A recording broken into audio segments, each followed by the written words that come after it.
This is a Chinese state TV reporter embedded with the Russian forces there.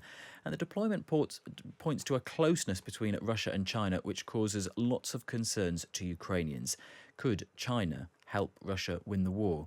Victor Gao is vice president at the Centre for China and Globalisation and worked closely with the former Chinese leader Deng Xiaoping. Mr. Gao, welcome. As we can hear there, China fully embedded with the propaganda war on this, but in terms of actual practical aid and weapons, how involved are China, and how involved do you think they could be? Well, first of all, what's happening in Ukraine is deplorable, and China has been urging all parties concerned to de-escalate and do their best through negotiation and diplomacy to bring the war to an end with minimum civilian losses. There are lots of news agencies in China which are covering the situation in Ukraine, and they are doing their professional job in all parts of Ukraine, wherever there is a battle. What you mentioned in the eastern part of Ukraine is just one of the many Chinese teams working, doing their job to report what's going on in the Ukrainian situation. No one should really disregard any part of the war in Ukraine. I think total coverage, objective reporting will be true and very important to projecting a real total image of what's going on in Ukraine. China for peace for Ukraine has been urging all parties to de-escalate. That's a very important thing. But if China genuinely wanted peace, it could be doing more on that front, couldn't it? It could really force it from Russia.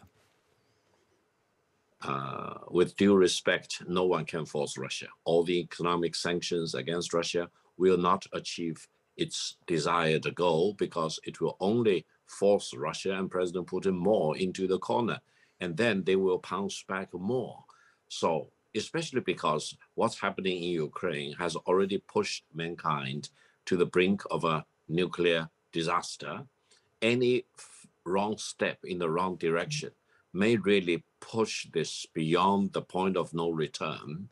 And whatever that's happening in Ukraine, tragic as it is, destabilizing, demoralizing as it is, may really not compare with the total nuclear catastrophe which may wipe out mankind from the face of the earth. So we need to be philosophical, we need to be wise and rational and reasonable when we face with the largest country with nuclear weapons directly in conflict with Ukraine. And I wonder if that is the risk, though, could you see China going further and actually, maybe levelling some economic sanctions of its own against against Russia, or not supplying parts and equipment it needs for its military invasion?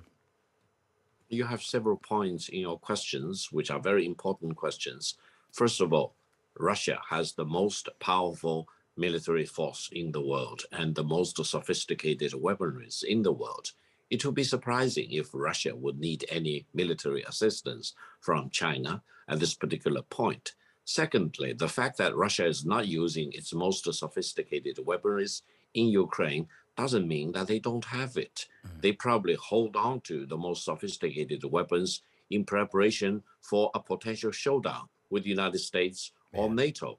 For example, the war does escalate. So we need to be very careful. I think what China is doing right now, since the very beginning of the outbreak of the war in Ukraine, is the most decent thing. That is to open up the channels of communication with both Russia on the one hand and Ukraine on the other hand, and deliver the message behind the scene through diplomatic ways.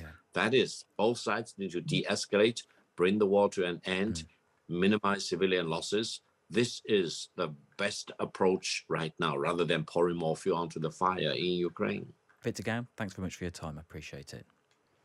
Thank you very much for having me. It is 7:34. Let's get the news now with Anna Cunningham.